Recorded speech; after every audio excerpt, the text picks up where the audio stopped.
You hit the goal. You look at your savings account, see exactly 3 to 6 months of living expenses sitting there, and you finally exhale. You followed the golden rule of personal finance. You think you're safe. Until an actual crisis hits, and you watch that safety net completely shatter. It happens constantly.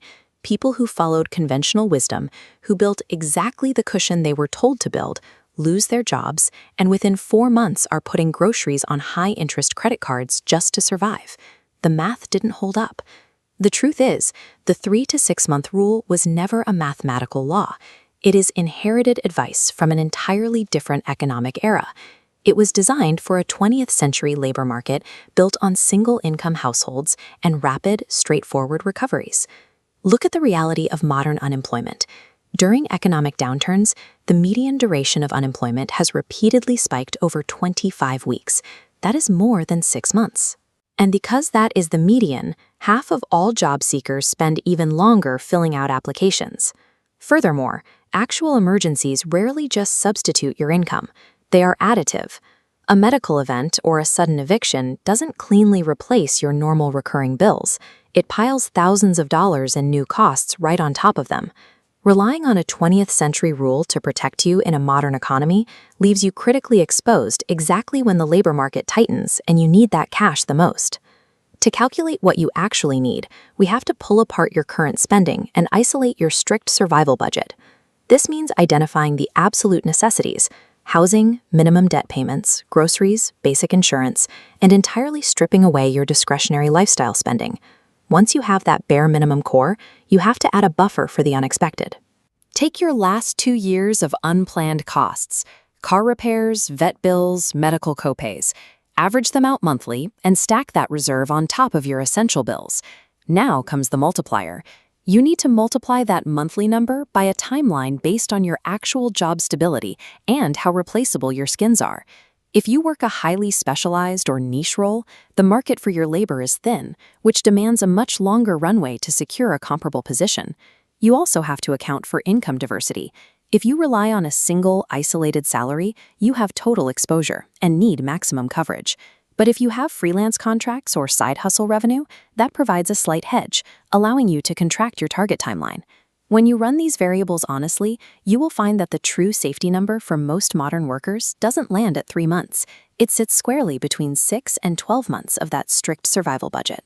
And for those who are fully self-employed or individuals managing significant recurring medical costs for dependents, that target often needs to push out to 15 months to safely cover the variance.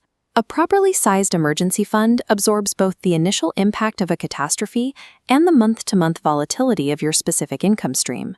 Hitting that target number only solves half the equation. Where you store it dictates whether it actually survives. If you keep this cash in a standard checking account, you subject it to the constant pressure of inflation. Your purchasing power quietly evaporates. To fight that, financially engaged people often try to optimize their cash pile by dumping it into the stock market. They see index funds returning 7 to 10% and decide it's a waste to leave $10,000 sitting in a bank. But doing that introduces sequence of returns risk.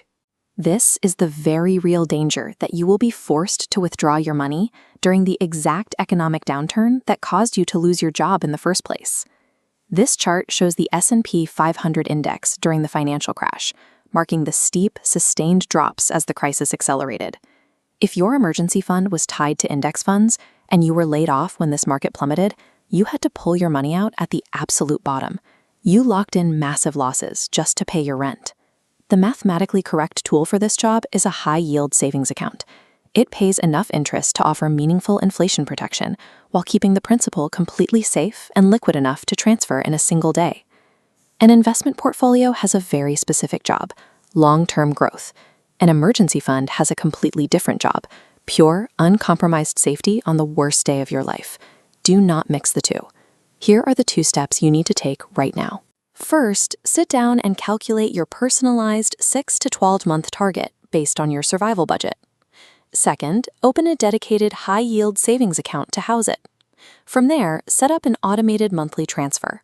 You have to remove human willpower and decision fatigue from the equation entirely. Make the accumulation happen in the background. Staring down a 12-month savings goal can feel intimidating, but a partially funded, accurately sized target provides significantly more practical protection than a fully funded, obsolete one. It is about moving steadily in the right direction. This liquidity functions as active insurance, buying you the peace of mind to focus on your long-term objectives. When your emergency fund is accurately sized, it stops a job loss from being a catastrophe and downgrades it to a temporary inconvenience. It gives you the solid, unshakable runway required to make choices, negotiate better terms, and take bold risks with the rest of your life.